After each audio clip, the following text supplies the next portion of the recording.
Hello everyone, welcome you all in my YouTube channel unique aviation. आज की video में मैं बहुत ही इंपॉर्टेंट टॉपिक डिस्कस करने वाला हूं, जो कि है आरटीआर, यानी एक लाइसेंस है जो आई थिंक कि अगर आप एविएशन से थोड़ा बहुत भी जुड़े हैं तो इसके बारे में ज़रूर सुना होगा। ठीक है, ये बहुत ही इंपॉर्टेंट टर्म है जो मैं आज को डिस्कस करने वाला हूँ। सारी चीज़ें इसमें बताऊँगा कि है क्या, यानी आरटीआर है क्या, ये लाइसेंस क्या है, क्यों ज़रूरी है, किसके लिए ज़रूरी है, यानी आप पायलट बैकग्राउंड से हैं तो ज़रूरी है या एमी बैकग्राउंड से हैं तो ज़रूरी है। फिर हम बात करेंगे कि इसका मतलब एक्स्ट्रा बेनिफिट हमें क्या मिलता है एविएशन फील्ड में।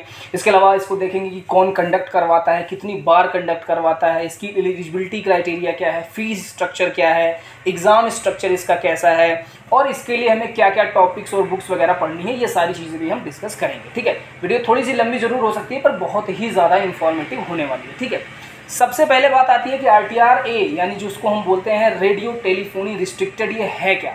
तो एक्चुअल में एक लाइसेंस होता है। लाइसेंस यानी कि आप एक तरह से कह सकते हैं आपको ऑथराइजेशन मिलता है, आपको परमिशन मिलती है कि आप एयरक्राफ्ट के रेडियो को यूज़ कर सकते हो। यानी इसका मतलब क्या हुआ, मतलब ये हुआ कि अगर आप एयरक्राफ्ट का रेडियो यूज़ करके एटीसी से बात करना चाहते हैं, एयर ट्रैफिक कंट्रोलर से बात करना चाहते हैं, या फिर इन बिटवीन कोई बात करना चाहते हैं, एयरक्राफ्ट का रेडियो यूज़ करना चाहते हैं, एयरक्राफ्ट का कम्युनिकेशन सिस्टम यूज़ करना चाहते हैं, तो आपको ये परमिशन, ये लाइसेंस यानी आरटीआर ए लेना होगा। ठीक है, इसका क्या मतलब है और ये लाइसेंसिंग की क्या ज़रूरत हुई। देखो, बात ऐसी है कि एविएशन इंडस्ट्री बहुत ही बिजी इंडस्ट्री है। ठीक है, यहाँ पर इतना टाइम नहीं होता है कि हम जो एटीसी है उसको 20-25 हो सकता है हज़ारों एयरक्राफ्ट को संभालना होता है, तो उसके पास इतना टाइम नहीं होता है कि वो आपकी मतलब जो भी इंफॉर्मेशन है या मैसेज है उसको बैठ के सुनेगा कि मुझे इंजन स्टार्ट करना है, मुझे अब रनवे पर जाना है, मुझे टेक ऑफ करना है। ऐसे वो इस तरह से नहीं सुन सकता।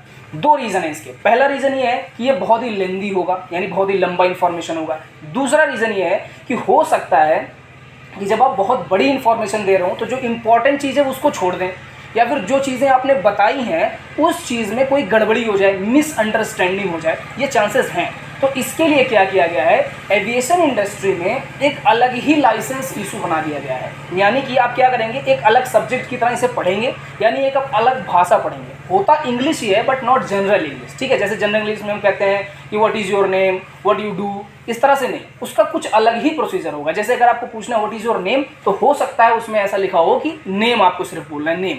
ठीक है, तो हम करते क्या है, एक्चुअल में रेडियो टेलीफोनी में जो भी लैंग्वेज है उसको बहुत ही सिंपल बनाते हैं और बहुत ही छोटा बनाते हैं। सिंपल और छोटा होने की वजह से ना तो पायलट को परेशानी होती है, ना तो एटीसी वाले को परेशानी होती है। ठीक है, तो इसको क्वालिफाई करना, यानी कि आप ये एक तरह से एक दिखाएंगे कि हाँ मुझे बोलना आ गया है, मुझे ट्रांसमिट करना आ गया है, फिर आपको एक लाइसेंस दिया जाएगा, उसको बोलते हैं आरटीआर लाइसेंस। ठीक है, तो ये समझ में आ गया लाइसेंस क्या है। ठीक है, अब बात आती है कि इस लाइसेंस की जरूरत किसको किसको है। ठीक है, तो सबसे पहले आते हैं पायलट्स। ठीक है, तो पायलट्स के लिए मैंडेटरी है। मैंडेटरी का मतलब इसके बिना आप पायलट नहीं बन सकते। आपको सीपीएल यानी कॉमर्शियल पायलट लाइसेंस इशू ही नहीं होगा अगर आपके पास आरटीआर नहीं है तो। ठीक है, फिर बात आती है एमीज की, यानी एयरक्राफ्ट मेंटेनेंस इंजीनियर्स की, तो इनके लिए भी ये कंपलसरी ही है। कंपलसरी का मतलब बहुत ही ज़्यादा ज़रूरी है।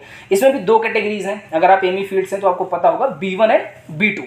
B1 के लिए ये कंपलसरी तो आप नहीं कहेंगे पर बहुत ज़्यादा ज़रूरी है। क्यों ज़रूरी है, क्योंकि जब आप एक B1 इंजीनियर बन जाते हो तो आपको एयरक्राफ्ट का टोइंग और टैक्सिंग करवाना होता है, और टोइंग और टैक्सिंग के लिए आरटीआर बहुत ही ज़्यादा ज़रूरी है। अगर आपके पास आरटीआर नहीं होगा तो आपके साथ एक ऐसा बंदा बैठेगा जिसके पास आरटीआर होगा। ठीक है, तो अगर आपके पास आरटीआर है तो उसका एक्स्ट्रा अलाउंस जो भी कंपनी देती है और एक एक्स्ट्रा बंदा बैठाने का हेडेक, ये सारी चीज़ें आप आराम से दूर कर सकते हो। बट अगर आप B2 से हो, यानी एवियोनिक्स कैटेगरी से आप इंजीनियर हो, तो आपके लिए ये कंपलसरी है। अगर आप आरटीआर लाइसेंस नहीं होल्ड करते हो तो आपको ये क्या नाम है, कम्युनिकेशन एंड नेविगेशन, यानी कि आपको इंजीनियर नहीं बनाया जाएगा कभी। ठीक है, ये बहुत ही इंपॉर्टेंट होता है B2 इंजीनियर्स। ठीक है, तो ये तो बात हो गई किसके किसके लिए इंपॉर्टेंट है। अब बात आती है होता कौन, मतलब कौन करवाता है इसको, कौन कंडक्ट करवाता है। तो अपना WPC जो कि वायरलेस प्लानिंग विंग है, अपने गवर्नमेंट ऑफ इंडिया की एक बॉडी है, वो इसको कंडक्ट करवाती है। इसके लिए एलिजिबिलिटी क्राइटेरिया की बात करें तो 10+2 यानी कक्षा 12 जो भी पास स्टूडेंट है और उसने PCM लिया हुआ है और उसकी उम्र 18 साल से ऊपर है, वो कोई भी बंदा आरटीआर का एग्जाम दे सकता है। जरूरी नहीं हो एविएशन से ही हो, ये भी कोई कंपलसरी नहीं है, कोई भी बंदा आरटीआर का एग्जाम दे सकता है। ठीक है, रही बात इसके एप्लीकेशन की, आप इसको कैसे अप्लाई करते हैं, तो अप्लाई ये ऑफलाइन होता है, पहले ऑनलाइन होता था, अभी ऑफलाइन पूरी तरह से होता है। यानी आप इसकी साइट जो है www.wpc.gov.in, वहाँ जाकर के आप देख सकते हैं। वहाँ से आप देखेंगे टाइम टू टाइम इनका आता रहता है। ये एक साल में 6 बार इस एग्ज़ाम को कंडक्ट करवाते हैं और 5 सेंटर्स पर कराते हैं। यानी इस कन्फ्यूज़न में आपको नहीं रहना है कि कोई जब भी इसका डेट आएगा भरने का तो आप भर देंगे और अपने शहर में जाके एग्ज़ाम दे देंगे, ऐसा नहीं होता है। ठीक है, एक ही शहर में एक बार में यहाँ पर एग्ज़ाम होता है, जिसको प्रिविलेज है अपने दिल्ली को 2 बार दिल्ली को दिया गया है। यानी एक साल में 2 बार दिल्ली में एग्ज़ाम कंडक्ट होता है, एक बार मुंबई में, एक बार कोलकाता में, एक बार चेन्नई में, एक बार हैदराबाद में। ठीक है, तो इन 5 सेंटर्स पर 6 बार एक साल में एग्जाम दिया जाता है। आप इसकी वेबसाइट पे जाएंगे, आपको सारी जानकारी वहां पर मिल जाएगी, कोई टेंशन लेने की जरूरत नहीं है। ठीक है, रही बात फीस की, तो फीस इसकी बहुत ही कम है, सिर्फ 500 रुपये। यानी एक बार देने के लिए, एग्जाम देने के लिए आप सिर्फ 500 रुपये आपको इन्वेस्ट करने होते हैं इसमें।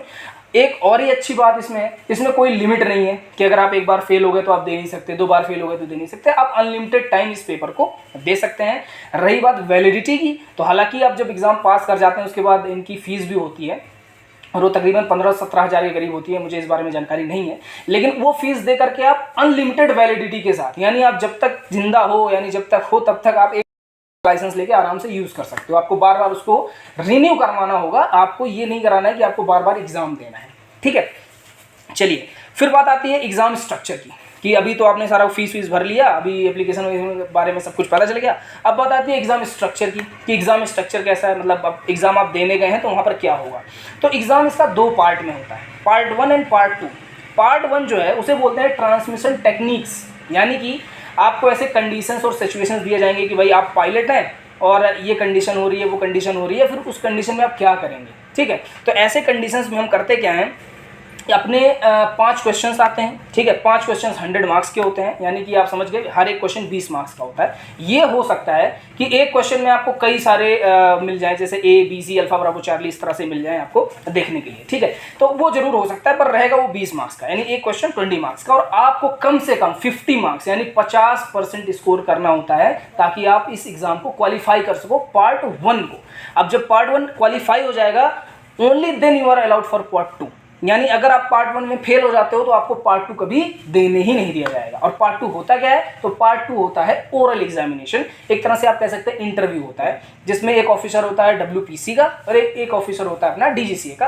वो लोग बैठ के आपका नॉलेज चेक करते हैं कि भाई आपको रेडियो के बारे में पता कितना है, रूल्स रेगुलेशन के बारे में कितना पता है, जहाँ पर आप जा रहे हैं वहाँ के बारे में आपको कितनी जानकारी है, एयरक्राफ्ट सिस्टम हो गए, नेविगेशन सिस्टम्स हो गए, कम्युनिकेशन सिस्टम्स हो गए, VOR और ADF, ये सारी चीज़ें वहाँ पर पूछी जाती हैं। ठीक है, अब बात आती है कि इसके लिए तैयारी कैसे करें। तो तैयारी के लिए जो हमारे फ्रेंड्स हैं और जो टीचर्स हैं जिनसे मैंने डिस्कस किया है, वो बताते हैं कि सबसे बेस्ट बुक जो है वो है RK वली। ठीक है, RK वली बुक जो है वो सबसे बेस्ट है। इसके अलावा भी आप इकाऊ के कुछ डॉक्यूमेंट्स हैं, जैसे 4444 है, 9432 हो गया, 8400 हो गया, ये सारी चीज़ें आप पढ़ सकते हैं। इसके अलावा चार्ट्स बहुत ही इंपॉर्टेंट है। जो भी आपके ATC के चार्ट्स होते हैं, हालांकि वो हाइपोथेटिकल होते हैं, ओरिजिनल नहीं होते हैं, लेकिन आपको उन्हीं के सहारे एग्जाम में क्वेश्चंस को सॉल्व करना होता है पार्ट 1 के। यानी मैंने बताया आपको ट्रांसमिशन टेक्निक्स, तो वहाँ पर ऐसा कोई क्वेश्चन मिल सकता है कि आप यहाँ से यहाँ तक फ्लाई कर रहे हैं, तो आपको जो रूट देखना होगा, आप किस रूट से फ्लाई करेंगे, वो आपको इन चार्ट्स में मिलेगा। ये टोटल 8 चार्ट्स होते हैं, इसमें आपको पूरे इंडिया का जो रूट है वो मिल जाएगा। ठीक है, अब आपकी ये काबिलियत होनी चाहिए कि आप उसमें से रूट ढूंढें। ठीक है, तो ये सारी चीज़ें आपको कैसे आएंगी, तो इसके लिए आप बुक्स को प्रीफर करिए, कुछ वीडियोस को प्रीफर कर सकते हैं, और इसके अलावा मैं तो यही सजेस्ट करूंगा कि किसी एक टीचर से, जो प्रोफेशनल टीचर हो, उससे एक बार आप कोचिंग जरूर लीजिए इसकी। ठीक है, क्यों, क्योंकि ये बहुत ज़्यादा इंपॉर्टेंट लाइसेंस है, बहुत ज़रूरी भी है, और आपको एक अलग ही ओहदा दिलाता है। जैसे आप अगर एविएशन में काम कर रहे हैं तो आप देखेंगे बहुत सारे ऐसे लोग हैं जो इंजीनियर्स हैं, बहुत सारे ऐसे लोग हैं जो टेक्नीशियंस हैं, लेकिन आपको ऐसा मिलेगा बहुत ही ऐसे कम लोग हैं जिनके पास RTR का लाइसेंस भी है। ठीक है, और इसका मैंने पहले ही बता दिया बेनिफिट है, आप जितनी भी टोइंग टैक्सिंग ये सारी चीज़ें करवाते हैं उसका एक्स्ट्रा अलाउंस भी कंपनी आपको प्रोवाइड करती है। ठीक है, आपके सैलरी के अलावा। ठीक है, तो इसका ये सारा बेनिफिट है, और ये सारी इसकी हो गई डिस्कशंस। ठीक है, अब अगर कोई डाउट बच गया जो आपको समझ में नहीं आया, या कुछ आप क्वेश्चन पूछना चाह रहे हैं, तो आप कमेंट में डाल दीजिए, वो मैं देख लूँगा, और अगर ज़रूरत पड़ी तो मैं उस पर वीडियोज़ भी बना दूंगा, और अगर नहीं ज़रूरत पड़ी तो मैं आपको कमेंट में आंसर कर दूँगा। ठीक है, तो अगर आई होप कि आपको सब कुछ समझ में आ गया होगा, और नहीं समझ में आया तो कमेंट में डालिए। बाकी अगर वीडियो पसंद आए तो शेयर सब्सक्राइब करना बिल्कुल नहीं भूलिए। Thank you.